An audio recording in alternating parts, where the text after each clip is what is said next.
샬롬, 안녕하십니까? 이번 주 말씀은 누가복음 17장 11절부터 19절까지의 말씀입니다. 제가 참 좋아하는 말씀인데요. 누가복음 17장 11절부터 19절까지 말씀 함께 읽도록 하겠습니다. 11절입니다. 예수께서 예루살렘으로 가실 때 사마리아와 갈릴리 사이로 지나가시다가 한 마을에 들어가시니 나병 환자 10명이 예수를 만나 멀리 서서 소리 높여 이르되 예수 선생님이여 우리를 불쌍히 여기소서 하거늘 보시고 이르시되 가서 제사장들에게 너희 몸을 보이라 하셨더니 그들이 가다가 깨끗함을 받은지라. 그 중에 한 사람이 자기가 나은 것을 보고 큰 소리로 하나님께 영광을 돌리며 돌아와 예수의 발 아래에 엎드려 감사하니 그는 사마리아 사람이라. 예수께서 대답하여 이르시되 10사람이 다 깨끗함을 받지 아니하였느냐? 그 9은 어디 있느냐? 이 이방인 외에는 하나님께 영광을 돌리러 돌아온 자가 없느냐 하시고 그에게 이르시되 일어나 가라 내 믿음이 너를 구원하였느니라 하시더라. 아멘. 오늘 구원받는 자는 감사한다 라는 제목으로 말씀 전하도록 하겠습니다. 이 말씀을 전하기 앞서서 저희 집이 이제 저희 집이 가족이 네 명입니다. 아버지 어머니 여전히 지금도 이제 살아 계시고요. 그리고 이제 형하고 저 이렇게 네 가족이 살고 있었습니다. 저희 집이 가장 먼저 믿게 된 분은 저희 어머니시고 저희 아버지는 뒤늦게 이제 신앙생활을 하셨는데 저희 아버지는 예전에 택시 운전도 하시고 그리고 우유 대리점도 하시고 그러셨는데 택시 운전 하시고 뭐 과수원도 하셨다고 하시는데 그때는 정말 하루에 술을 꼭 드시는 분이었습니다. 막 항상 술을 드시면서 저희 어머님이 교회 다니실 때 이제 뭐 그때 당시에는 이제 목사 멱살 잡는 분들 많았죠. 저희 아버님도 그분 중에 한 명이었는데 정말 믿지 않으셨습니다. 근데 저희 아버님께서 제가 잠깐 예전에도 말씀드린 적이 있는데 결국은 저희 아버님이 죽을 위기에서 기적을 경험하시고 뭐 제초제 농약을 한 병을 다 드시고 난 다음에 술 드시고 제초제를 다 드시고 난 다음에 죽을 수밖에 없는 상황에서 중환자실에서 저희 어머니께서 서원 기도를 이 남자만 내 남편만 살려주시면 남편을 하나님께 바치겠습니다 라고 기도하고 난 다음에 정말 기적과 같이 저희 아버님께서 다시 살아나셔서 그 뒤로 이제 뒤늦게 신학 공부하시고 이제 목회도 하시면서 이제 은퇴도 하셨는데 무슨 말을 하고 싶으냐?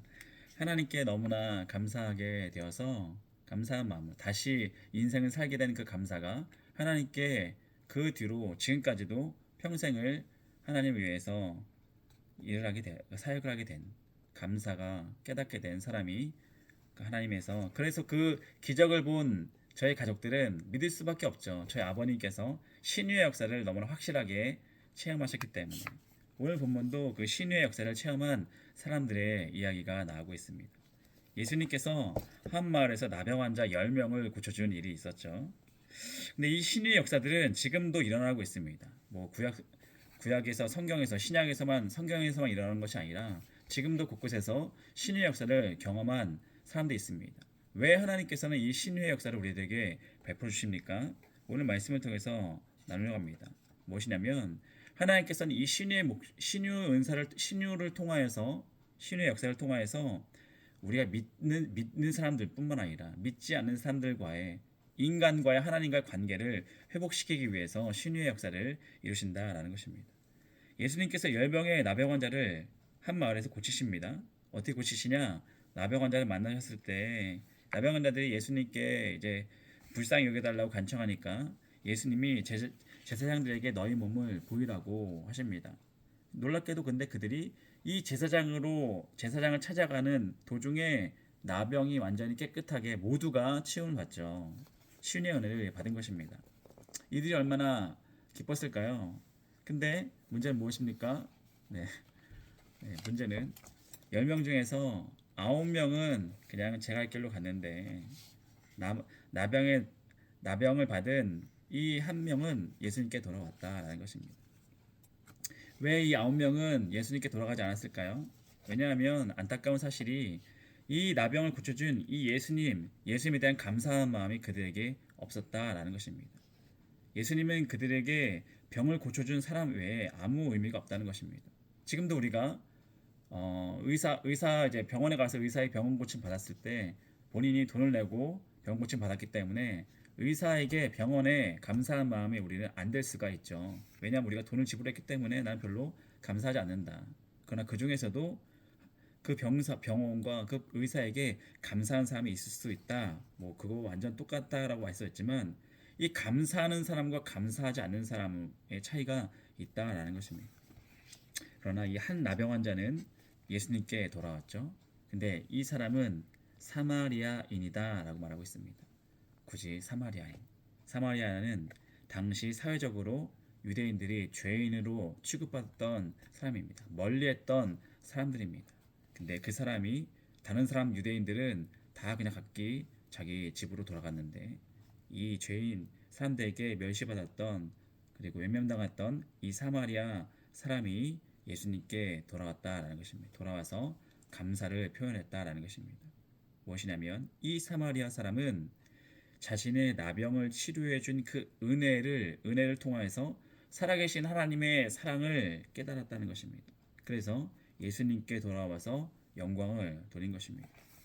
한마디로 마찬가지로 우리가 하나님께 신유의 은혜를 체험할 때가 있습니다. 그러나 이것은 단순히 우리가 병 고침 받는 것을 끝나는 것이 아니라 하나님께서 우리가 믿고 있는 전지전능하신 이 하나님께서 나의 병을 치료해 주셨다라는 것에 감사하면서 우리가 몸의 회복뿐만 아니라 하나님과의 관계의 회복, 사랑의 관계의 회복이 이 신유의 은사의 핵심이다라는 것입니다.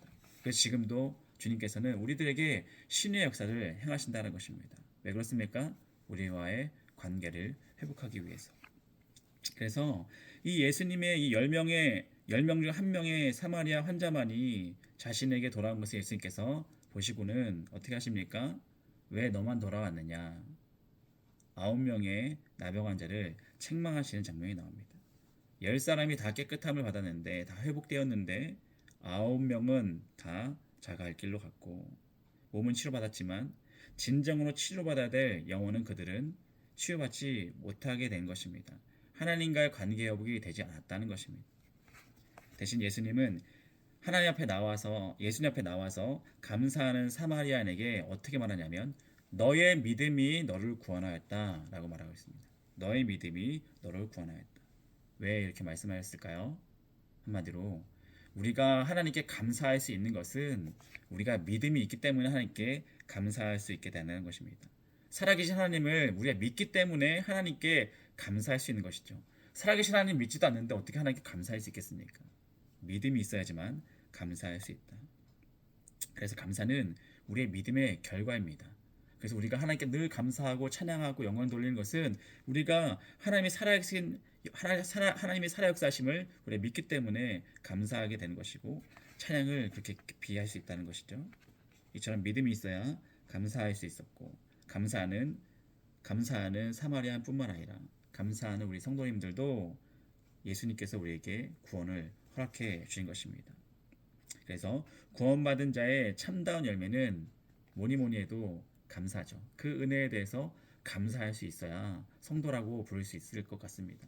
만약에 우리가 구원받은 성도임에도 불구하고 매일 불평불만하면서 왜 하나님 왜 아직도 나 치료해 주지 않습니까? 왜 하나님 나 아직도 왜 내 기도 들어주지 않습니까? 내가 구원받은 것에 대해서 그 은혜를 감사하지 못하고 늘 내가 원하는 것만 갈급하는 사람이 있다라고 한다면 우리가 좀 깨달았으면 좋겠습니다. 나의 믿음의 지금 상태가 어떤지를 발견했으면 좋겠습니다. 구원받은 그 하나만으로도 우리 마땅히 하나님께 감사해야 되는 사마리아인처럼 나병 사마리아인처럼 그 평생 끊을 수 없는 그 나병에서 구원받음에 먼저 하나님 앞에 나와서 감사할 수 있는 이 사마리아의 나병 환자처럼 오늘도 주님께 고백했으면 좋겠습니다. 이 사마리아 나병 환자도 분명히 잘 고침받은 후에 떠오르는 사람도 있을 것입니다. 내가 고침받았구나. 내가 지금 이제 가정으로 돌아갈 수 있겠구나. 내가 하던 일을 이제 할 수 있겠구나. 내가 이제 인생을 다른 사람처럼 살 수 있겠구나. 내가 지금 무엇을 하고 싶은 그런 열망이 막 올라갔을 것입니다. 만나지 못했던 가족들, 내려놓아야 했던 생업, 보고 싶었던 친구, 병으로 인해서 철저히 소외될 수밖에 없었던 이 삶의 회복이 쫙 이제 떠올랐겠죠. 얼마나 하고 싶은 것이 많을까요? 하지만 그 무엇보다도 이 사마리아인은 예수님께 돌아와서 발 아래 엎드려 먼저 감사했다라는 것입니다. 먼저 감사. 육신적으로 세상적인 욕구를 채운 것보다 예수님의 발 앞에 먼저 전심으로 감사하는 자가 되었던 것입니다. 그리고 예수님은 이 감사하는 이 사마리아인에게 세상의 그 어떤 것도 비교되지 않는 구원의 즐거움을 허락하셨다라는 것입니다. 무엇보다도 우리가 그래서 우리를 위해서 지금도 우리가 이제 고난 주간을 지나가고 있는데 우리를 위해서 십자가에 죽으시고 부활하신 예수님의 은혜에서 철저히 감사할 수 있는 먼저 감사할 수 있는 우리 모두가 되었으면 좋겠습니다. 사순절 기간에 여러분들 예수 그리스도의 은혜를 묵상하셨습니까? 예수님께서 나를 위해서 십자가에 달려 돌아가신 그 은혜를 감사하셨습니까? 나중에 제가 기회되면 예화로 좀 말씀드리고 싶은데 예수님께서 우리를 위해서 부활하시고 십자가에 죄가 없으신 그분께서 나의 죄를 위해서 십자가에 달려 돌아가시고 이 죄가 없게 된 것이 얼마나 나에게 은혜인지를 우리가 깨달아야 될 텐데 그래야지 감사가 되겠죠. 그것을 믿어야지만 감사가 되겠죠. 우리를 구속하신 이 주님의 은혜 이 땅에서도 또한 영원토록 이 감사의 찬양의 제목은 우리를 구원하심입니다. 우리를 구원하심. 죄 가운데 살다가 여전히 그냥 깨닫지 못하면 지옥으로 갈 수밖에 없는 영원한 사망에 이를 수밖에 없는 우리를 먼저 구원하셔서 지금도 이 말씀 가운데 깨닫게 하시고 주께 감사할 수 있는 이런 시간들을 우리의 기회를 얼마든지 주시는데 우리의 감사의 삶이 지금도 차가 넘쳐 흘러서 늘 하나님께 감사할 수 있는지 찬양할 수 있는지 우리가 되짚었으면 좋겠습니다. 그래서 이제 아까도 제가 처음에도 서두에서 말씀드렸다시피 저희 가족은 저희 아버지께서 신유의 은사로 신유의 역사로 회복되어서 다시 이제 삶을 살게 되겠죠. 그때 제가 기억으로는 30대 때 저희 아버지께서 이제 중환자실에서 다시 살아나오신 다음에 그 뒤부터 저희 아버지의 인생은 어떻게 되었을까요? 일단 좀 돈을 좀 돈을 벌어가지고 돈을 모은 다음에 건물을 삽니다. 이 건물은 교회 건물로 쓰려고 사놓으신 건물, 작은 건물을 사십니다. 그리고 신학을 그때부터 공부하시고 목회를 이제 50대쯤에 이제 목회를 시작하셔서 이제 70 넘어서 이제 만 70세에 은퇴하셨는데 모든 인생이 이제 하나님을 위해서 사는 삶으로 변하게 되었던 것입니다.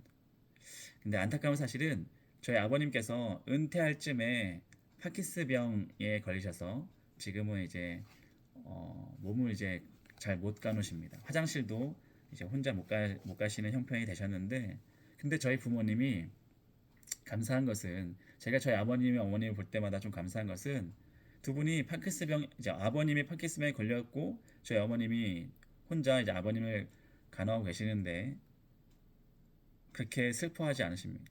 파킨스병 걸리신 것에 이제 은퇴하면 다 쉬고 싶고 이제 본인이 하고 싶은 것 되게 많으실 텐데 몸을 움직이지 못한 것에 대해서 너무 많이 힘들어하지 않습니다. 왜냐하면 저희 어머니도 그렇게 인정하시지만 아버님께서 먼 옛날에 죽을 수밖에 없었던 저희 아버지가 하나님의 은혜로 다시 살아난 그 신유의 역사를 체험하셨기 때문에 히스기야는 15년의 삶을 연장받았잖아요. 저희 아버님은 그보다 몇 갑절 더 많은 인생을 하나님께서 허락해 주셨는데 그것이 감사가 되었기 때문에 지금 몸이 움직이지 못하고 아픔 가운데 있을지라도 그동안에 본인을 살려주시고 또 본인 하나님을 영광을 돌리는 일에 쓰임받은 것에 대해서 지금도 여전히 감사하고 계시기 때문에 우리는 그 부모님 보면서 저와 형도 목회의 길을 감사함으로 걸어갈 수 있는 것 같습니다. 만약에 이것을 우리가 깨닫지 못한다고 한다면 감사를 깨닫지 못한다고 한다면 여전히 또 우리는 나의 부족함, 나의 결핍에 대해서 늘 하나님께 원망할 수밖에 없을 것입니다. 하물며 믿는 구원받은 성도를 할지라도 하나님에 대한 감사의 조건이 없다고 한다면, 은혜가 없다고 한다면 우리의 신앙생활은 즐겁지 않을 것입니다. 왜냐하면 우리는 세상 사람들보다 즐기는 시간이, 개인적인 욕망에 대한 즐기는 시간이 현저히 작기 때문입니다. 그럼에도 불구하고 우리는 지금도 하나님께 감사하고 신앙생활이 즐겁다라고 말할 수 있는 이유는 우리는 구원받은 성도로서 늘 하나님께 감사의 기도 제목들이 언제나 있기 때문입니다. 물론 구원받은 그 한 가지 사실만으로도 우리는 늘 감사하면서 우리를 은혜 가운데 또한 신유의 회복을 기대하면서 여러 가지 또 하나님께 기도 제목을 우리가 내놓으면서 그것에 하나님 앞에 늘 함께 하시는 하나님께서 여전히 역사하실 것이기 때문에 오늘도 우리 감사의 기도 제목들이 우리를 지금까지 인도하신 그 감사의 기도 제목과 함께 앞으로도 우리와 늘 함께 하실 감사의 기도 제목을 가지고 살아갈 수 있는, 그래서 우리가 구원받은 성도가 하나님께 어떻게 감사해야 되는지를 우리가 묵상하면서 한 주간을 주님께 기도하는 우리 성도님들 가정 되기를 주님의 이름으로 축원드립니다. 기도하시겠습니다. 할렐루야. 주께 찬양 결과가 얻습니다. 주님 감사합니다. 우리 죄를 위해서 십자가에 달려 돌아가시고 우리를 너무나 사랑하셔서 죄인인 우리들의 죄를 멸하여 주시고 우리가 구원받은 성도로서 불러주신 그 은혜, 이미 불러주신 그 은혜, 지금도 신앙생활하면서 우리와 함께 하신 그 은혜, 영원히 우리와 함께 하신 임마누엘 하나님을 찬양합니다. 주님, 고난주간 더 주님의 고난을 참여하며 주님께서 우리 위해서 피값 흘리신 그 은혜에 감사하며 늘 주님을 위해서 즐거이 헌신하며 봉사하며 찬양하며 하나님 나라를 위해서 또 하나님 주님께서 원하시는 일들을 감당해 나갈 수 있는 우리 모든 성도님들 될 수 있도록 역사해 주시고 나의 연약함과 나의 결핍과 나의 몸이 아픈 것이 하나님과의 관계의 회복에 되는 신유의 역사를 기대하며 살아가는 우리 모두를 다 될 수 있도록 역사해 주시고 모든 기도 제목들까지도 지금도 우리 기도를 들어주시며 어떻게든 주님께서 원하신 곳에서 원하신 모습으로 우리 기도 제목들이 다 응답되길 소망합니다. 주님, 오늘도 주님 의지하며 나갑니다. 의지하는 모든 구역, 모든 성도님들 그 가정마다 자녀를 위해서 기도하는 그 기도 제목마다 주께서 역사하여 주셔서 오늘도 주님께서 살아 역사하시며 오늘도 우리와 함께하길 원하시는 그 사랑을 늘 찬양할 수 있는 모든 구역원들 될 수 있도록 주님 역사하여 주시옵소서. 감사드리며 예수님의 이름으로 기도하였습니다. 아멘. 이후 찬송하시고 이제 헌금 나누시고 우리가 구원받은 자가 어떻게 하면 감사할 수 있는지 나누면서 귀한 구역 예배 되기를 소망합니다. 감사합니다.